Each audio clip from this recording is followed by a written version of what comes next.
Okay, good morning. All right, so first off, let me thank the organizers. It's a real pleasure being here. The location is fantastic. The conference has been fantastic so far.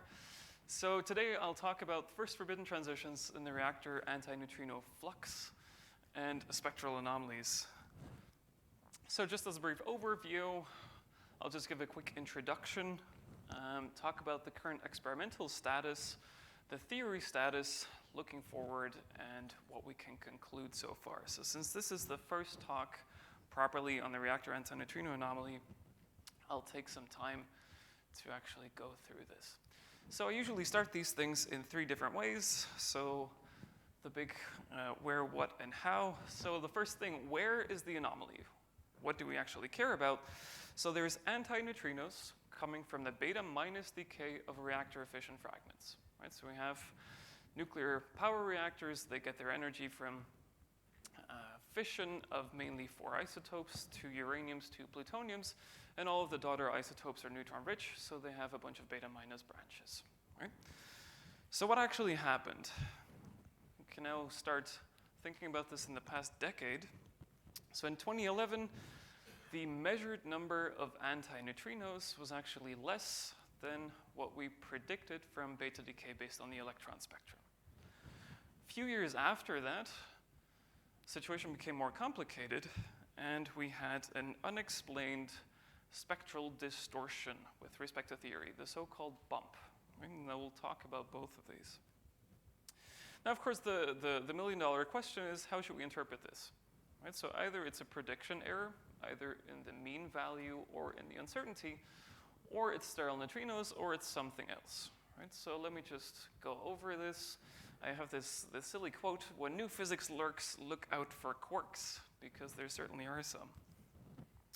Okay, so where do these antineutrinos come from? Right? So I mentioned this before. There's fission fragments of 4 actinides, so the uranium-235, 238, and the 2 plutoniums. Right? And so all 4 of these have a large number of daughters. Each of those have a large number of beta branches. However, we can't actually measure all of these individually. Right? We can actually only measure a cumulative spectrum. For instance, if we want to measure the beta minus or the electron spectrum of 235 uranium, then we can't actually distinguish all of these individual branches, and we can only have a cumulative spectrum. And so, of course, you see the problem now, because if we want to convert this into a predicted number of antineutrinos, then you better know what all of these things look like. And these things become very complicated very quickly. Right? There's about 8,000 of these that contribute to the total neutrino flux in the region that you're interested in. And so, of course, from a theory point of view, this is a tremendous challenge. Now then, the particle physics proposal. All right, so in 2011, there was this deficiency in count rate. It was around 94%, so 6% deficit. And I'll just put here 2 to 3 sigma without a proper number for a good reason, which will become clear afterwards. Now, the main idea is rather simple. So if we look at the plot over here, we had a bunch of neutrino experiments already. However, people looked at the observed versus what you would expect versus distance, right? Versus reactor distance. It seems that everything here is clustered around 0.94 or something. And here is a very interesting region, because you can try to think, well, what would be a particle physics proposal? We don't see as many particles, so maybe there's some kind of decay or oscillation to something that we don't see. Right? That's sort of your number one go-to. Usual oscillation formula goes like this, right? There's the sine squared 2 theta, and there's the sine squared of the mass difference, non-mass difference squared. And so just for graphical interpretation, you can make a few number of fits dependent on the mixing angles and dependent on the mass difference squared, but you eventually end up with something in the 1 eV range, right? And of course, this is all very exciting, and in 2011, a lot of people were very excited. But you have to, of course, ask yourself the question, well, is this real, right? And so from a theory point of view, you have to understand all of these corrections and all of this nuclear structure of all of these previous branches before you can actually say something, right? Okay, then in 2014, the situation became more complicated. And so what we have here is we have a comparison of the Diabet spectrum versus theory predictions. And the thing that immediately draws your attention is in this region right here. Right? And so this is the so-called famous bump. Right? It's the 5 MeV shoulder. Essentially, there's a deficit. No, there is an over prediction or an under prediction at 4 to 6 MeV. Now, of course, this becomes more complicated, right? Because now this is something spectral, which means that there is something going on in one or more of these branches, rather than just an integrated flux or a total rescaling of the flux, which means that maybe this is a nuclear physics problem rather than a particle physics one. So let me get to the experimental status.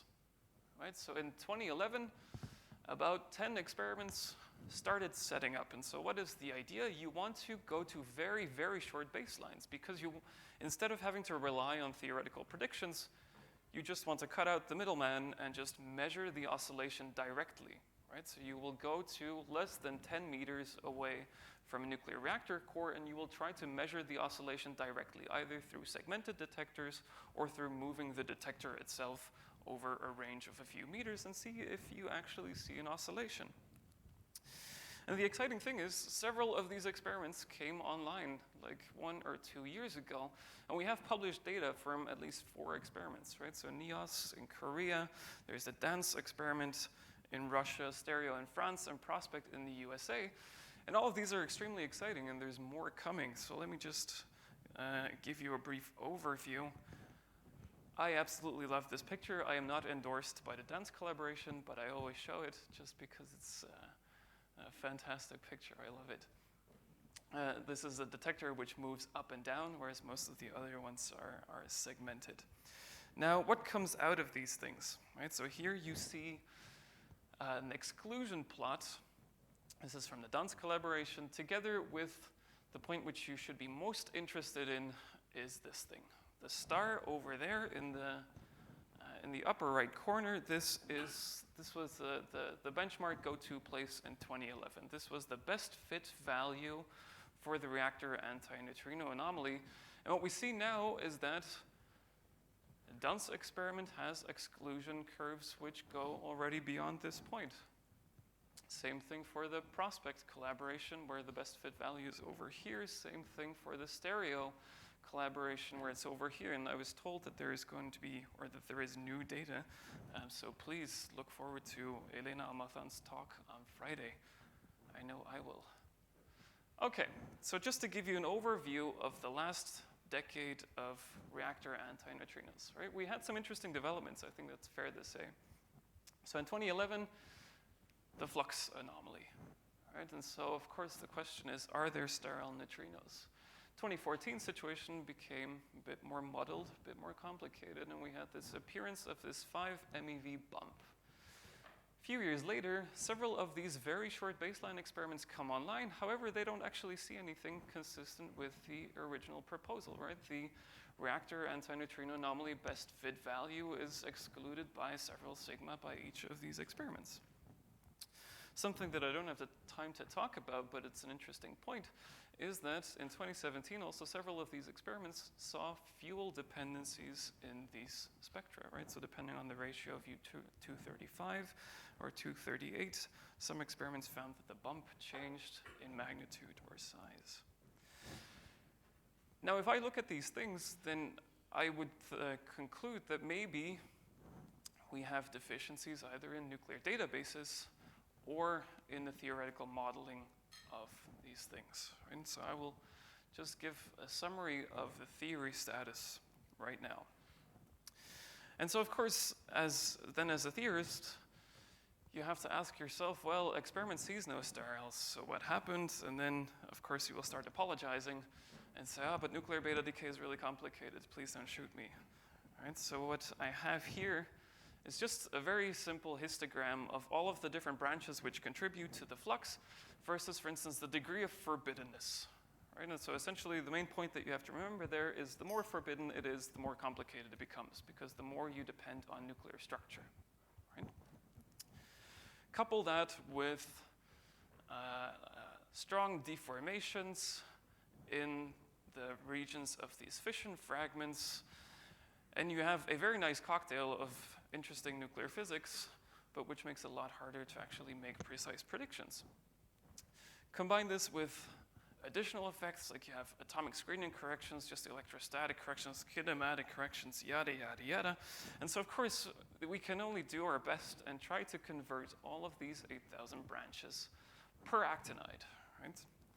So how do you actually do this? How do you calculate a beta spectrum shape? Well, first, again, I will apologize and say, but it's complicated, because nuclear beta decay means that you have an active participation of all three forces in the standard model, right? It's QED, weak interaction, and QCD, which means it gets complicated. Typically, this means two things.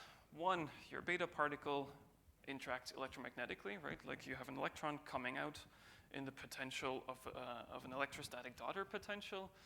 But more than that, you have electroweak radiative corrections and so on. However, then here also QCD starts kicking the bucket and say that, well, we have extra terms in this weak vertex, so we have induced currents. Combine that with another thing, we have a very large scale gap to cross in nuclear beta decay, right? The weak interaction occurs on the quark level. You actually have a nucleon, which transforms from a neutron into a proton, which occurs inside of a nucleus, which occurs inside of an atom, inside of a molecule, right? And so you're going through very different scales, both in size and in energy. And essentially, this means that you get something like this, right? Don't stare at this for too long. Essentially, the beta spectrum looks like something Fermi function, phase space, and a whole bunch of stuff that you need in order to get to 10 to the minus 3, 10 to the minus 4 precision, right? And that's something that we published in 2018, if you're interested. To me, this is my Hydra formula, because for each head that you cut off, there's at least 3 more that pop up. Of course, this is a rather general feature of science, but I think looking at this kind of thing is particularly apt. Okay. So we care about the beta spectrum shape. I mean, it is essentially what drives these predictions.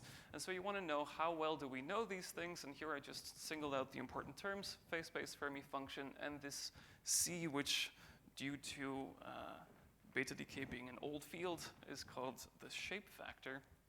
Now, essentially, allowed beta decay, which means spin change 0 or 1 and no parity change, is theoretically understood up to 10 to the minus 3, 10 to the minus 4 level, right? So that's fine, at least for this kind of purpose.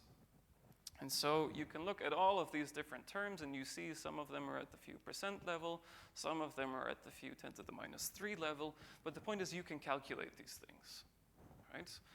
If you want to do these things as well, there's a code which is available. I know some dark matter experiments are using it already for their backgrounds to calculate allowed beta spectrum shapes. However, in this case, we're interested in forbidden decays. And why is that? It's because in the original works, so the works by Patrick Huber and the Muller group, they were approximated as either being allowed, so you set the C factor equal to 1, or you assume that they're unique forbidden. Right? Unique forbidden in this case means spin change equal 2, and a parity change, the same, or the common thing between these two is only one matrix element dominates. Right? So essentially you have a simple shape factor. However, if you look at these things, you wonder maybe these approximations are not the best thing to do, right? And people were, of course, to some extent aware of this, but the argument went that roughly only 30% of all of these 8,000 branches were actually forbidden, right? So the influence, even though the approximation may not be the best, it's probably not so bad, right? But then actually, if you look at how much of the electron spectrum is explained by different types of beta decay, then please look at the blue curve, where the blue curve tells you how much of the electron spectrum is explained by only allowed decays. And so you see that actually in the experimental region of interest, which starts at 1.8 MeV and ends at roughly 8 due to statistics, you see that your contribution due to allowed decays is actually everywhere less than 50%. So even though only 30% of these 8,000 branches are actually forbidden due to larger weights, so larger fission yields, typically in larger branching ratios, your actual flux is dominated by these forbidden transitions. So you better know these quite well. And then, well, you have to go back to the chalkboard, right? And I will not let you stare on this for too long, but essentially you have the shape factor, and it contains a whole bunch of nuclear structure combined with electrostatic influences, and this thing gets very complicated very quickly. However, for some cases, at least, it can be easy, right? So depending on what the spin parity change is, this can be relatively simple, right? So it's just 1 plus % corrections. However, for spin change 1, you have a bunch more matrix elements coming in, and essentially you don't know. Like, you cannot say a priori what this thing will look like. You just know that there will be a bunch of energy-dependent terms which may or may not be large. And in the case of unique decays, you get something which is rather simple again, because this is just a polynomial in momenta. There's no matrix elements in there. So these things you know very well. Okay, so at this point you might have or you might be with your hands in your hair and say, oh no, what do we do? And so there is a helping hand to some extent. Because the higher in energy in the spectrum that you go, the less branches that you actually need to explain most of the flux. Right? So even though these things are complicated, you don't actually have to calculate a lot of them. For example, if you only look at 5 MeV onwards, you can get more than 90% of the flux with less than 50 branches. I mean, to me, that's a pretty big change because you started out with 8,000 of them. Right? So this is just a table. It shows you some transitions, some beta decays, many of which are forbidden. And if you just sum up these first 10 or so, you'll already reach something like 20–25%. So what did we do? We picked 36 of the dominant forbidden transitions. 36, it's a bit of a random number. We just got into diminishing returns territory, right? So these are just the 36. Could as well be 40. So what we did is we calculated 36 of them, and what you see here is just the spectrum shapes in logarithmic scale, but the important thing is down here, which means that just with 36 of these, you explain more than 50% or more than 40% of the flux in the region of interest. Right, just by these forbidden transitions. So we calculated these shape factors, and that's what you see on the right. They're grouped according to spin change. Right, so this was supposed to be 1 plus a few percent. This we didn't know, and these were supposed to be polynomials. So what is interesting is that you're supposed to compare all of these things to the dotted lines. And please look at the difference in scales. Right, so let's just take a look at the first one. This was supposed to be a few percent, but even for these things, you see changes of up to 20%. These are multiplicative factors, right? The shape factor is a multiplicative factor to your spectrum shape. So a 1.2 means a 20% change in your spectrum shape. Factor 3 means 300% of what you initially had. So these changes are huge, right? And so you get large spectral changes if you actually take these things into account rather than do the dotted line allowed approximation. So what does this mean? What I show you here is the difference in the electron and antineutrino spectrum. And so what you should be looking at is mainly the scale, because the top thing is the electron spectrum, bottom is the antineutrino one, and what's interesting is that you can get relatively small changes in the electron spectrum of the order of 1%, however, get changes of up to 5% or more in the antineutrino spectrum. Right, so you can get a bump in the antineutrino spectrum without introducing a bump in the electron spectrum, to put it crudely. Right, and that's sort of the key idea here. So we calculated 36 of these. Of course, there's still 2,500 left of them. So what do we do with all of the other ones? Well, we try to do something of a statistical sampling. So what we did is we have 36 shape factors, and we sort of did a blind fit, just a regular energy polynomial, 1 over E, 1 E, and E squared, and we have this corner plot of just the linear with energy, 1 over energy, and energy squared, and we just resample this distribution. And so essentially what we have now is we make sort of a distribution from which we will sample shape factors such that all of the shape factors that we actually calculated are within a 2 sigma window. Right? So that's all of the red dotted lines are the shape factors that we actually calculated, and the distributions that we build out of these things are in light and dark blue. Of course, this assumes that we think that these 36 shape factors represent an accurate representation of what these shape factors look like, but that's at some point the best thing that we can do, right? So now we can actually sample just these distributions for all of the remaining 2,500, and we actually get an uncertainty due to forbidden branches based on nuclear model calculations, right? Of course, we're not calculating all of them, but we can at least quantify how much we don't know about the forbidden branches based on actual nuclear structure calculations, right? So this is actually the first time that we get a realistic uncertainty due to forbidden branches. So finally then, results. So we use these spectrum changes, and essentially you want to look at the bump now, and so there's 3 different plots here. The black curves are data, right? So this is Diabay data, this is the Reno data, and this is the double show data. And essentially what you should be looking at now is, instead of the difference between the black points and the 0 line, you should be looking at the difference between the black points and the red or orange points, right? So there is some mitigation of this bump. For some things, it just becomes half of its size, but the interesting point now as well is that you get an increased uncertainty on each and every data point, right? So even though there is still some systematic structure in there, the statistical significance of it is already a lot less, just because you're increasing the uncertainty on every data point. Okay, so now looking forward. Actually, when we were writing this up, we were checking at how all of the other branches were being calculated, and so all of these allowed transitions turned out to be also kind of approximated.